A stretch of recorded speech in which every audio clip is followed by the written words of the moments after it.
Fala galera, eu sou Larissa Rezende, sejam muito bem-vindos ao Dimensão Cultural, o lugar no universo onde filmes, séries, livros e games se encontram. E hoje nós vamos embarcar numa aventura pelo universo de Shadow and Bone. A segunda temporada de Shadow and Bone era uma das estreias mais esperadas da Netflix. Tanto aqueles que conhecem a história desde os livros ou aqueles que acompanham somente pela série, a verdade é que os fãs estavam com saudade do Grishaverse. E essa nova temporada nos apresentou uma história bem frenética e até um pouco complicada de entender. Mas antes de continuarmos, já deixa o seu like aqui no vídeo e não se esqueça de se inscrever no canal e ativar o sininho, pois a sua participação é muito importante nessa dimensão. A segunda temporada vai começar na mesma estrutura da primeira, onde nós seremos apresentados a dois núcleos narrativos, onde eles vão se desenvolver até se encontrarem novamente para lutar contra um mal maior. E é muito legal porque um desses núcleos vai ser justamente relacionado às brigas de gangues em Ketterland, então isso acaba já sendo um complemento muito legal para o público, né? Apresentado para o público, levando em consideração que agora a gente vai conseguir saber um pouco mais sobre a cultura, sobre toda a estrutura social de uma determinada nação, fora, né, da nação principal, que é Ravka. E em meio a essas brigas de gangue, a gente vai conhecer também um pouco mais do passado dos personagens, mais especificamente do Kais e do Jasper. E em meio a esse conflito, e em meio a essas assombrações do passado, ou até mesmo a aceitação em relação às suas histórias, eles vão manter os seus caráteres intactos, eles não vão mudar, apesar de todo o sofrimento ou traumas que eles vão precisar encarar. Já no outro núcleo, nós temos Ravka, que agora precisa enfrentar toda a fúria de Kirigan, que sobreviveu à dobra, e mais do que isso, ele conseguiu criar monstros feitos de sombra. E por conta disso, né, por ele ter usado o seu poder ao máximo, ele acaba que está morrendo. E isso é mais um motivo para ele ser temido, pois ele não tem nada a temer, né? E agora ele vai defender com unhas e dentes o seu ideal, seus ideais de destruição e de domínio também, já que depois de tudo que ele fez, o povo de Ravka vai começar a perseguir os Grisher, né? Agora a gente vai ver todo o preconceito que estava escondido por baixo da sociedade, né? Porque a verdade é que dentro da história de Ravka, os Grisher sempre foram vistos assim com certo medo, com certo temor, e apesar de séculos de certo respeito, né, demonstrando um certo respeito, séculos deles sendo bem tratados enquanto eles serviam ao rei, a verdade é que esse preconceito sempre esteve escondido, sempre esteve embaixo do tapete e só precisava de uma faísca para ser visto novamente. E as ações do Kirigan vão fazer justamente, né, vão criar justamente essa faísca. Então toda essa ideia do preconceito acaba sendo um desenvolvimento muito legal, porque a gente vê o quanto é natural, né? Acaba sendo natural tanto na história da série quanto na nossa própria história, as pessoas tendo preconceito em relação a pessoas diferentes, a seres ou pessoas mesmo que não se adequam dentro daquela sociedade, né? Dentro da visão comum de uma determinada sociedade. Então acaba sendo uma discussão bem interessante, bem importante de ser feita. E é óbvio que em meio a esse conflito, né, em que a família real vai também apoiar essa perseguição dos Grisha, o Kirigan vai aí enfeitiçar o ouvido de uma parte dos Grisha para lutarem ao seu lado também. Mas é claro que nem todos pensam assim, e é aí que a Alina terá o seu apoio. Ela vai conseguir formar um pequeno exército de Grisha, aqueles que não concordam com o Kirigan. Além disso, ela vai ter um pequeno apoio da família real também, já que o príncipe Nikolai está justamente em busca dela, né, da Conjuradora do Sol, para derrotar o Darkling. Então isso é muito importante porque a gente consegue ver até mesmo um conflito dentro da família real. Nem todos da família real pensam de uma forma tão radical. Sem falar que o Nikolai, ele é um dos melhores personagens apresentados nessa temporada. Ele é apresentado numa pegada cômica como um corsário e só depois ele se revela um príncipe de Ravka, e por trás dessa pegada cômica, essa pegada de corsário, ele se revela na verdade um homem muito sensato e um homem de muita honra. Então foi um dos personagens mais complexos e mais carismáticos que foram apresentados nessa segunda temporada. E é claro que esses núcleos vão se unir para derrotar o Darkling. E é aí que entra um ponto muito interessante em relação a essa temporada, a exploração dos personagens coadjuvantes. A gente vai ter personagens coadjuvantes muito mais carismáticos que vão conseguir conquistar muito melhor, muito mais o público, justamente porque eles vão ser bem mais explorados. A gente agora vai conseguir entender todos os pensamentos, os amores e os temores desses personagens. Então, automaticamente, isso já vai conectá-los ao público, trazendo ainda mais empatia. Além disso, falando em relação a personagens específicos, é muito legal ver todo o desenvolvimento da relação do Kais e da Ined, apesar de já ter deixado claro desde o início da temporada, né? Na verdade desde a primeira temporada, que eles têm ali um lance, né? Eles sentem algo um pelo outro. ficou ainda mais escancarado esse sentimento nessa temporada. Então a gente consegue ver um desenvolvimento emocional muito maior por trás desses dois personagens, uma resistência também, né? O quanto eles se seguram para não se entregarem a esses sentimentos, justamente porque eles têm muitos problemas e traumas do passado para resolver antes de fato aceitarem o amor, aceitarem simplesmente a felicidade. E já que estamos falando dos corvos, vale lembrar também do entrosamento da Nina, justamente com essa gangue, pois foi algo muito natural e que trouxe muito carisma, um carisma ainda maior para a personagem.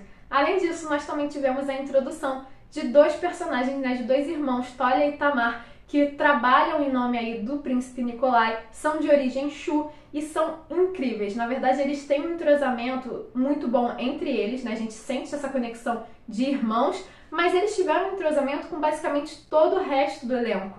Até mesmo quando eles se separam, um fica em Ravkar ao lado da Alina e o outro vai para Ketterdam em busca dos corvos.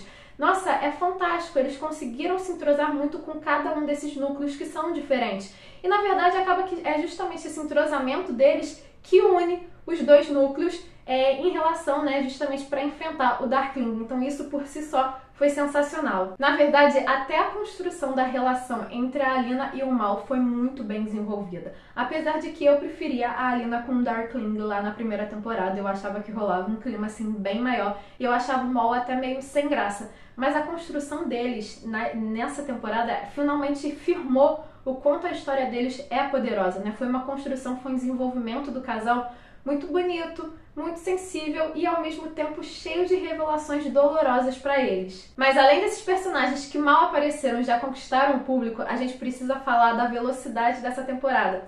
Essa segunda temporada foi muito mais dinâmica do que a primeira. Na verdade, tão mais dinâmica que a gente pode chamar até de frenética. É algo assim necessariamente ruim?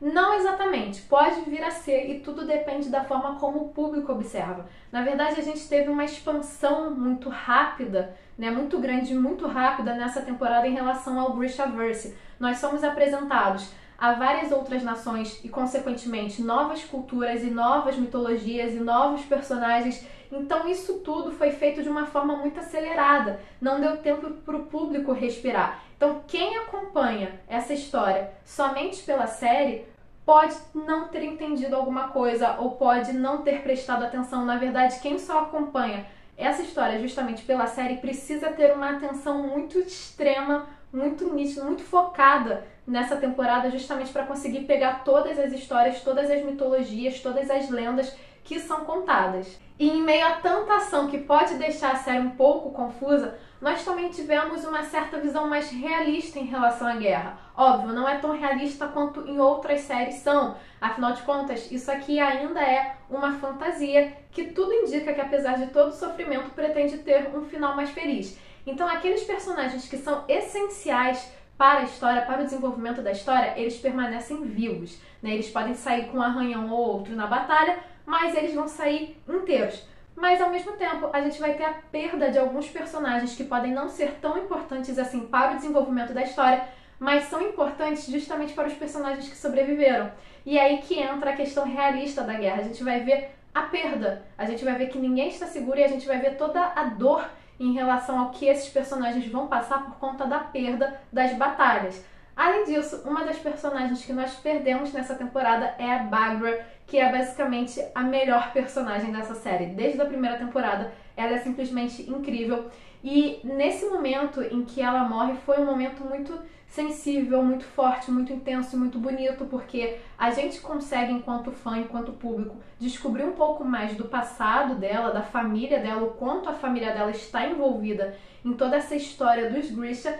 Ao mesmo tempo, é muito sensível, porque ela aceita que o filho dela precisa morrer. Ela finalmente entende isso, ela finalmente vai colaborar para isso, porque ela entende que para toda essa guerra, toda essa violência, todas essas trevas acabarem, o Kirigan precisa partir. A segunda temporada de Shadow and Bone acontece de uma forma tão rápida que nós temos o embate principal da história acontecendo no final da temporada. Na verdade, a temporada é tão acelerada que no último episódio dá tempo de acontecer a batalha final e ainda sobra aí uma meia hora de episódio pra gente entender o que vai ser feito, né? O que vai ser da vida dos personagens a partir de agora, a partir de um momento em que eles acham que está tudo em paz. A verdade é que o final da série, o final dessa temporada vai ser uma mistura de sensível, melancólico e esperançoso. Na verdade, apesar da grande derrota do Kieran trazer um olhar de esperança para todos os personagens, para a Ravka,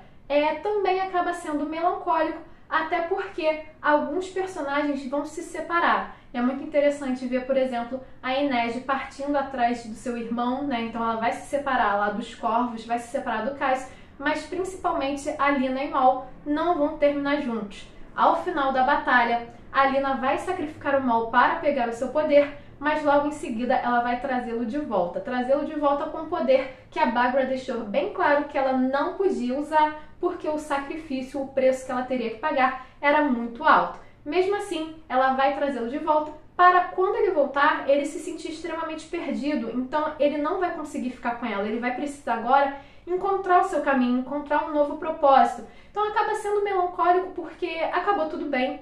E não tem nenhum impedimento para o casal principal ficar juntos. Na verdade, o impedimento é algo interno deles, né? Então é bem mais melodramático esse final, né? Que podemos dizer assim.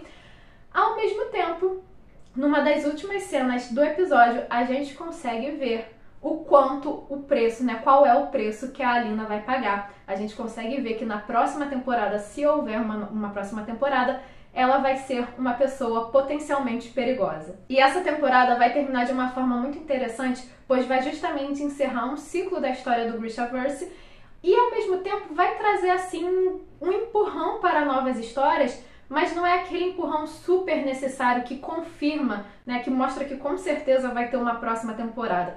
Na verdade, eu acho que a segunda temporada de Shadow and Bone encerrou de uma forma na qual a Netflix pode vir até a cancelar a série, dependendo da forma como ela seja recebida pela audiência, porque ela meio que deixou um final. Ela deu um gancho para novas histórias, mas é um gancho mais fraco, um gancho mais tímido em comparação ao gancho da temporada anterior, por exemplo. Então isso também é uma forma assim de trabalhar, né? Uma forma mais estratégica de trabalhar, porque a gente não sabe qual vai ser justamente a decisão do estúdio. E é aí que entra aquela sensação de esperança dos personagens, né? Apesar de alguns personagens terem se separado, serem um pouco melancólicos, vai dar essa sensação de esperança porque é aquela sensação de que está tudo bem, né? A vida continua, então não precisa ter necessariamente um gancho para a próxima temporada. E agora a gente só vai saber se essa história vai ter continuação quando a Netflix confirmar ou não, né? Ou cancelar. E vocês, já assistiram a segunda temporada de Shadow and Bone? O que acharam? Qual foi o seu momento favorito? Qual é o seu personagem favorito? Deixe a opinião de vocês aqui nos comentários. Não se esqueça de curtir esse vídeo e de se inscrever no canal para continuar acompanhando as nossas aventuras. Nos vemos na próxima!